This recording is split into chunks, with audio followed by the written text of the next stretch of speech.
Rajkot civil હોસ્પિટલની ગંભીર બેદરકારી સામે આવી છે। બ્લડ બેંકની ગંભીર બેદરકારી સામે આવતા ખળભળાટ મચી ગયો છે। બે મહિલા દર્દીના રિપોર્ટ બદલાઈ ગયા હોવાના આક્ષેપો લગાવવામાં આવી રહ્યા છે। રિપોર્ટ બદલાઈ જતા પરિવારજનોનો જીવ તાળવે ચોંટી ગયો હતો। ખાસ કરીને કમળાની સારવાર માટે આવેલી યુવતીના બ્લડ રિપોર્ટમાં બ્લડ કેન્સર બતાવી દેવામાં આવતા પરિવારજનોના પગ નીચેથી જમીન સરકી ગઈ હતી। 18 વર્ષીય યુવતીને 40 વર્ષીય મહિલાનો રિપોર્ટ પધરાવી દેવામાં આવ્યો હતો। બ્લડ કેન્સર સારવાર માટે અમદાવાદ ખસેડવાની તૈયારીઓ પણ શરૂ કરી દેવામાં આવી હતી। જોકે પરિવાર બ્લડ રિપોર્ટમાં નજર નાખતા રિપોર્ટ બીજાનો હોવાનું સામે આવ્યું હતું।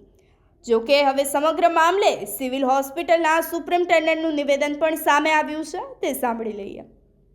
અત્યારે એની તપાસની કાર્યવાહી ચાલુ જ છે અને પૂરેપૂરી જાણ જે બ્લડના વિભાગ અને લેબોરેટરી વિભાગ તથા મેડિસિન વિભાગ બધાની કાર્યવાહી કરી અને આપણે આગળનો નિર્ણય લઈશું। બેન, આમાં જે કોઈ પણ દર્દી દાખલ થાય છે તો પ્રોસેસ શું હોય છે બ્લડ સેમ્પલિંગ માટેની અને લેબોરેટરી સુધીની? આમાં શું આખું પ્રોસેસ કઈ પ્રકારની? દર્દી દાખલ થાય એટલે ડૉક્ટરને જરૂરી લાગે એ રિપોર્ટ્સ બ્લડના એડવાઇસ કરતા હોય છે, એ પ્રમાણે બ્લડના સેમ્પલ્સ કલેક્ટ થઈ અને લેબોરેટરીમાં મોકલવામાં આવતા હોય છે। તપાસમાં કોઈ બહાર આવ્યું છે? પ્રાથમિક તપાસમાં હજી પ્રાથમિક તપાસ ચાલુ છે।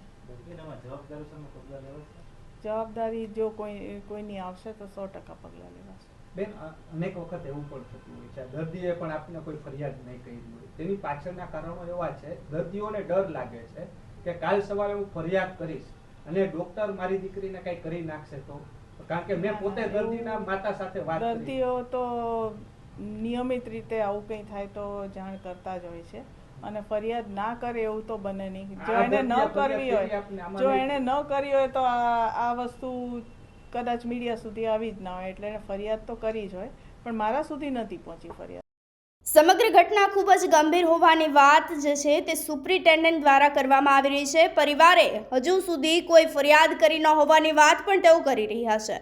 તો સમગ્ર મામલે તપાસનો ધમધમાટ શરૂ કરવામાં આવશે અને જવાબદારો સામે પગલાં પણ ભરવામાં આવશે તેવું હાલ સિવિલના સુપ્રિન્ટેન્ડન્ટ દ્વારા નિવેદન આપવામાં આવ્યું છે। આપ જોતા રહો ન્યૂ ભારત ન્યૂઝ।